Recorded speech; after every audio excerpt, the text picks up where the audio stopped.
Hi friends, ரொம்ப நாள் ஆச்சுங்களா நம்ம சேனலில் வீடியோ போட்டு. என்னன்னு பார்த்தீங்கன்னா எனக்கு உடம்பு முடியல. Back to backs first Christmas, new years work போயிட்டு இருந்தது.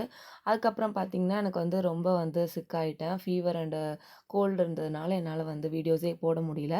இந்த வீடியோஸ்லாம் பார்த்தீங்கன்னா கிறிஸ்மஸ்க்கு முன்னாடி பர்ச்சேஸ் போயிருந்தப்போ தான் எடுத்து வச்சுருந்தேன். பட் என்னால் போட முடியல, ரொம்ப உடம்பு முடியாதனால. இந்த வீடியோவில் காமிச்சிருக்க எல்லா ஐட்டம்ஸுமே நான் எங்கே வாங்கியிருந்தேன் பார்த்தீங்கன்னா வால்டாக்ஸ் ரோட்டில் தான் வாங்கியிருந்தேன்.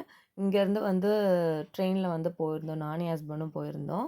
போயிட்டு நாங்கள் பர்ச்சேஸ் பண்ணிட்டு வந்திருந்தோம். நெறைய ஐட்டம்ஸ் இருந்தது. பட் நாங்க போன டைம் தான் சரியில்ல. கிறிஸ்மஸ் நெருக்கத்தில போனதுனால சரியான கூட்டமா இருந்தது. எங்களால நின்னு ஒரு ப்ராடக்ட் கூட பார்க்க முடியல. எந்த ஒரு ஐட்டத்தையுமே பார்க்க முடியாத அளவுக்கு தள்ளிட்டு இருந்தாங்க மக்கள் எங்கள. டக்கு டக்குன்னு எடுத்துட்டு ஏதோ கைக்கு கிடைச்சதெல்லாம் நாங்க லிஸ்ட்ல இருந்தது மட்டும் எடுத்துட்டு வர மாரி இருந்தது. பொறுமையா நின்னு பர்ச்சேஸ் பண்ண முடியாம போயிடுச்சு. இவ்வளோ தூரம் நாங்க போயுமே. இதுவரைக்கும் நான் சென்னை போனதே கிடையாது. என்னோட பேக்கிங் ஆரம்பிச்சு இந்த ஒரு 2 இயர்ஸ்ல முடிஞ்ச அளவுக்கு ஆன்லைன்ல பர்ச்சேஸ் பண்ணுவேன். இல்லைன்னா நியர்பைல லோக்கல் ஷாப்ஸில் இதுவரைக்கும் ஆனால் இது வரைக்கும் சென்னை போனதில்ல. பட் சென்னை போயுமே அந்த அளவுக்கு பார்த்து எடுக்க முடியலன்றது வருத்தம் இருந்தது. ஏன்னா போன டைம் நம்ம அந்த பிஸி ஷெட்யூலில் போனதுனால அந்த மாதிரி கடை ரொம்ப பிஸியாக இருந்தது. பில்லிங்க்கே ஒரு 1/2 அன் ஹவர் நின்று நம்ம பில் போடுற மாதிரி இருந்தது.